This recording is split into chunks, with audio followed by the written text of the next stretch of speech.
Good morning, students. Today we are going to study ozone. It is another allotropic form of oxygen. Oxygen has two allotropes, O2 and O3. O3 is ozone. It contains 3 atoms of oxygen. ठीक है, it is very reactive. ये atmosphere में सी level से ऊपर नहीं पाई जाती, लेकिन अगर इसको हम लोग हाइट ऑफ 20 किलोमीटर्स अगर हम जाएं सी लेवल से ऊपर, ठीक है, तो एटमॉस्फेरिक ऑक्सीजन ओजोन बनाती है in the presence of sunlight. ठीक है, when oxygen combines with nascent oxygen it forms ozone. ठीक है, oxygen combines with nascent oxygen it forms ozone. ठीक है, it occurs at the stratosphere. Stratosphere is that layer which contains ozone layer. ठीक है, क्यों ozone वहीं बनता है? क्योंकि वहाँ पे वो पर्टिकुलर टेम्परेचर है because of sunlight which is possible to form ozone. ठीक है, क्योंकि ओजोन की जो डिज़ोल्व होने की कैपेसिटी है या जो प्रेशर रिक्वायर्ड है for maintaining the ozone layer that is existing at that temperature which is present in the stratosphere. ठीक है, तो ओजोन लेयर वहाँ पाई जाती है. ठीक है, ये अर्थ को excessive concentration of ultra violet radiation से बचाती है. ठीक है, अल्ट्रा वायलेट रेडिएशन से ज़्यादा हार्मफुल अल्ट्रा वायलेट रेडिएशन नीचे ना आ पाए, जिसके लिए ये लेयर हमें प्रोटेक्ट करती है. ठीक है, चलिए अब इसकी प्रिपरेशन देखते हैं. प्रिपरेशन अभी मैंने बताया. इसके अलावा इसका अगर हम ड्राई स्ट्रीम ऑफ ऑक्सीजन को पास करें through silent electric discharge then oxygen is converted into ozone. ठीक है, ये आप देखो इसके फॉर्मेशन में, ये फर्स्ट लाइन इसमें दिया हुआ है. आप सब लिखते चलेंगे कहाँ मिलती है ozone layer. Ozone allotropic form है. ठीक है, यूवी रेडिएशन से हमें बचाता है. और इस रिएक्शन को लिख लेंगे where oxygen is converted into ozone at 298 kelvin.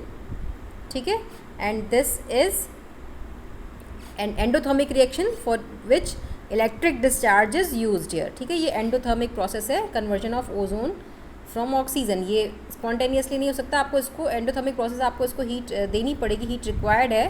That is why it occurs in the stratosphere where electric discharge is present. Electric discharge होते हैं वहाँ पे, यूवी लाइट है, सनलाइट है. ठीक है, उस टेम्परेचर जो चाहिए उसके फॉर्मेशन के लिए ऑक्सीजन से ओजोन बनने के लिए वो टेम्परेचर वहाँ पे हमें मिलता है. That's why ozone layer exist in the stratosphere. ठीक है, दिस इज एंडोथर्मिक प्रोसेस. ये पूरा आप लिख लेंगे. ठीक है, अच्छा, अगर हमें कॉन्सेंट्रेशन 10% से ज़्यादा चाहिए तो 10% कॉन्सेंट्रेशन देगा ओजोन का, लेकिन अगर इससे ज़्यादा कॉन्सेंट्रेशन चाहिए तो हमें इसके लिए ओजोनाइज़र वगैरह चाहिए to obtain the pure ozone. ठीक है, फिर और उस टाइम पे हमें इसको लिक्विड ऑक्सीजन से ऑब्टेन करना पड़ेगा. ठीक है, let us move towards properties. Properties की बात करें तो सबसे पहले हम कलर की बात करेंगे ओजोन के. ओजोन का गैशियस फॉर्म में, लिक्विड फॉर्म में और सॉलिड फॉर्म में अलग अलग कलर होता है. सॉलिड फॉर्म में it is violet black in colour, liquid form में डार्क ब्लू, और जो उसका गैशियस फॉर्म है that is pale blue colour, यानी लाइट पड़ती जाएगी गैस से सॉलिड की तरफ मूव करने पे. गैशियस फॉर्म में ये लाइट ब्लू कलर में है, लिक्विड फॉर्म में डार्क ब्लू कलर में है, और सॉलिड फॉर्म में ये वॉयलेट कलर में हो जाता है. ठीक है, अब आते हैं ओजोन के स्मेल की तरफ. It has a characteristic smell. It is not odourless, it is having a characteristic smell. ठीक है, स्मॉल कॉन्सेंट्रेशन में ये हार्मलेस है, लेकिन इसका कॉन्सेंट्रेशन बढ़ने से क्या होता है, ये जो है अगर 100 पार्ट्स पर मिलियन से ज़्यादा इसका कॉन्सेंट्रेशन बढ़ गया तो it is uncomfortable resulting in headache and nausea. ठीक है, हम और thermodynamically it is unstable because it जैसे ये बना है easily it can break down into oxygen and nascent oxygen. ठीक है, तो आराम से ये ब्रेक भी हो सकता है. ठीक है, अच्छा, अभी तो ये जब ये प्रोसेस एंडोथर्मिक था तो इसका रिवर्स प्रोसेस एक्सोथर्मिक होगा. तो यानी जब ओजोन से ऑक्सीजन और नेसेंट ऑक्सीजन बनेगी there will be liberation of heat. This will be exothermic process. So delta H will be negative. Entropy क्योंकि spontaneous, delta S is positive. ठीक है, there will be increase in entropy. गिव्स energy change for this conversion will be largely negative. ठीक है, क्योंकि हमने thermodynamic equation पढ़ा है ना, उसके अकॉर्डिंग यहाँ पे क्या हो जाएगा, गिब्स फ्री एनर्जी चेंज क्या हो जाएगा, नेगेटिव. ठीक है, delta G is equal to delta H minus T delta S पढ़ा है ना आपने. तो अगर डेल्टा एस पॉजिटिव है और डेल्टा एच नेगेटिव है, तो क्या हो जाएगा, डेल्टा जी भी हमारा अभी हमने delta G is equal to delta H minus T delta S, ठीक है।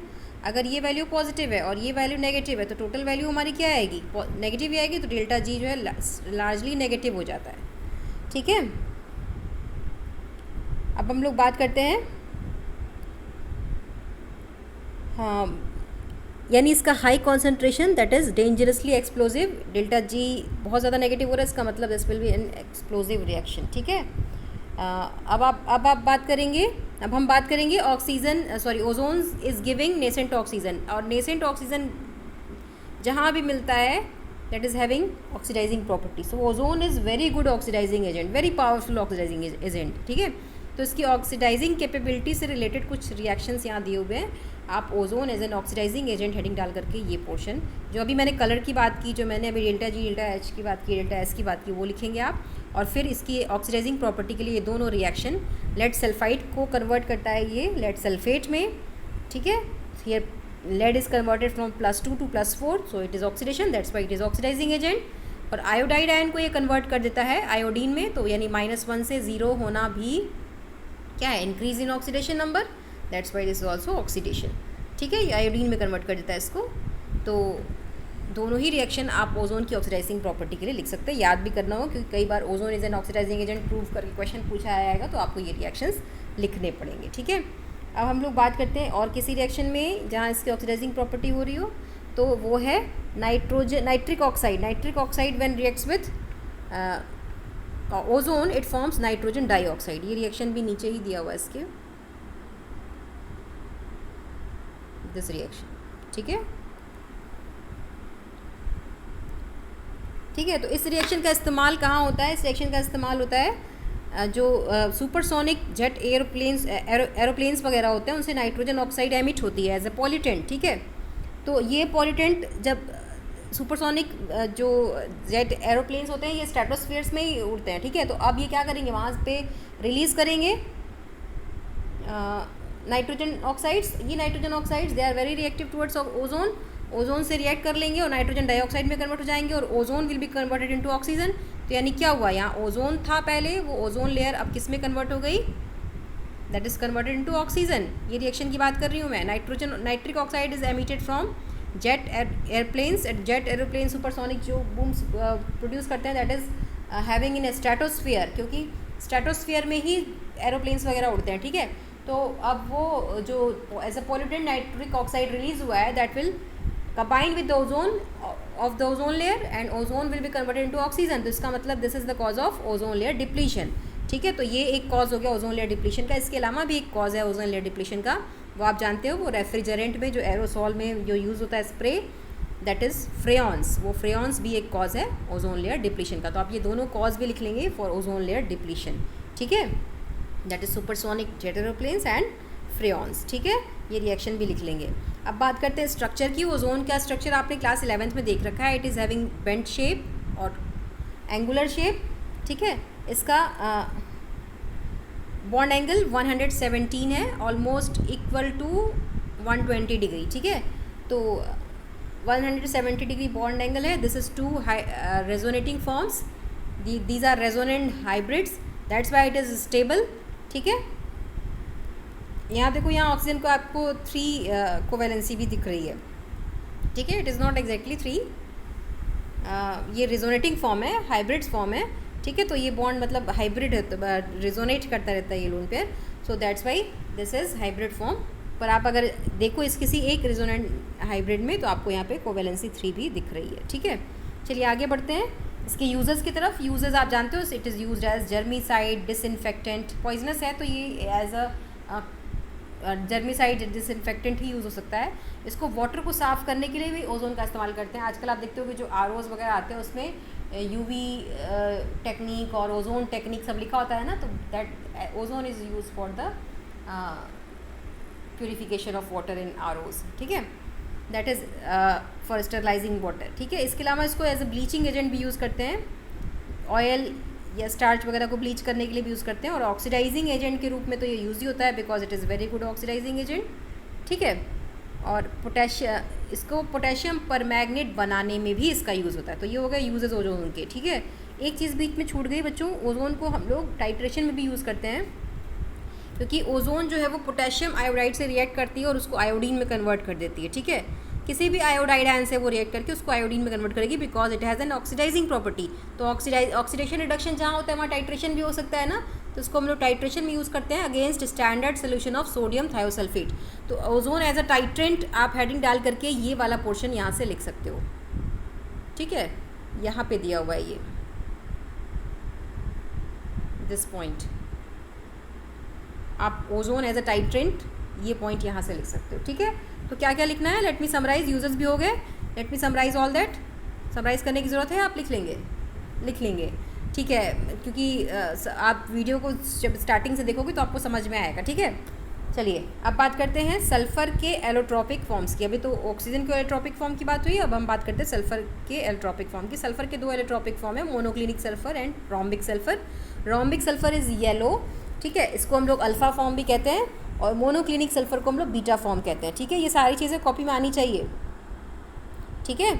अच्छा, रोम्बिक सल्फ़र और मोनोक्लिनिक सल्फ़र दोनों ही स्टेबल हैं, लेकिन रूम टेम्परेचर पे रोम्बिक सल्फ़र स्टेबल है, और जब हम टेम्परेचर को बढ़ा देते हैं at almost equal to 369 kelvin, then the rhombic sulphur is converted into monoclinic sulphur, ठीक है। तो ये बात आप लिख लेंगे दोनों के फॉर्म के बारे में।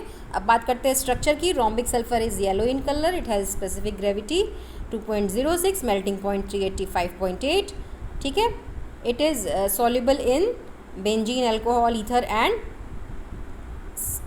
कार्बन डाइसल्फाइड में ये सबसे अच्छे से सॉल्युबल है, और वाटर में ये इनसॉल्युबल है, ठीक है। मोनोक्लिनिक सल्फ़र की बात करें तो monoclinic sulphur is soluble in carbon disulphide, specific gravity इसकी रोम्बिक सल्फ़र से कम है, 1.98 है, ठीक है, और इसका मेल्टिंग पॉइंट 393 केल्विन है। अच्छा, ये जो है ये फॉर्म सल्फ़र का बनता है रोम्बिक सल्फ़र से ही मोनोक्लिनिक सल्फ़र बनता है, जब उसको हम मेल्ट करते हैं, उसको गर्म करते हैं तब, ठीक है। दिस इज़ बीटा फॉर्म, ठीक है। अल्फ़ा सल्फ़र जो है वो 369 केल्विन से नीचे स्टेबल है, अल्फ़ा सल्फ़र मतलब रोम्बिक सल्फ़र, और 369 केल्विन के ऊपर कौन सा फॉर्म स्टेबल है, मोनोक्लिनिक फॉर्म स्टेबल है, क्योंकि 369 केल्विन से अल्फ़ा फॉर्म कन्वर्ट होता है बीटा फॉर्म में, यानी rhombic sulphur is converted into monoclinic sulphur. तो 369 केल्विन को हम लोग ट्रांजिशन टेम्परेचर कहते हैं, क्योंकि इसी टेम्परेचर के बाद ट्रांजिशन होता है अल्फ़ा फॉर्म का बीटा फॉर्म में, ठीक है। This is called transition temperature for the 2 allotropic forms of sulphur, ठीक है। सल्फ़र चाहे वो रोम्बिक हो या मोनोक्लिनिक हो, ऑल कंटेन्स S8 मॉलिक्यूल। दोनों में ही क्या होता है, S8 मॉलिक्यूल होता है। ये सारी बातें लिखते चलेंगे जो मैं बोल रही हूँ, ठीक है। S8 मॉलिक्यूल होता है। अब इस S8 मॉलिक्यूल का स्ट्रक्चर कैसा होता है, it is having crown shape, ठीक है, लेकिन कुछ एलिमेंट्स में ये 6 से 20 एटम्स तक हो सकता है। तो जहाँ पे ये S6 फॉर्म में होगा, it is having this chair shape, ठीक है। दोनों ही रोम्बिक सल्फ़र के फॉर्म है, S8 और S6। S8 फॉर्म में ये क्राउन फॉर्म में होगा, और S6 फॉर्म में ये चेयर फॉर्म में होगा। ये आपको चेयर जैसा लग रहा है ना, ये चेयर जैसा, और दिस इज़ लाइक क्राउन, ठीक है। तो अब ये चेयर फॉर्म और क्राउन फॉर्म हो गया। अब S2 भी कहीं कहीं एग्जिस्ट करता है। S2 is also dominant species, and S2 is also paramagnetic like O2। जैसे आपने ऑक्सीजन को देखा ना, this is paramagnetic having unpaired electron. Similarly, S2 is also paramagnetic because it is having unpaired electron in its anti-bonding orbitals, ठीक है। ये हमने देखा है क्लास 11th में। तो इतना हमारा हो गया ओजोन और सल्फ़र के allotropic forms. Tomorrow we will study sulfur dioxide, that is another compound of sulfur. Till then, stay safe, stay at your home. Thank you very much. That's all for today.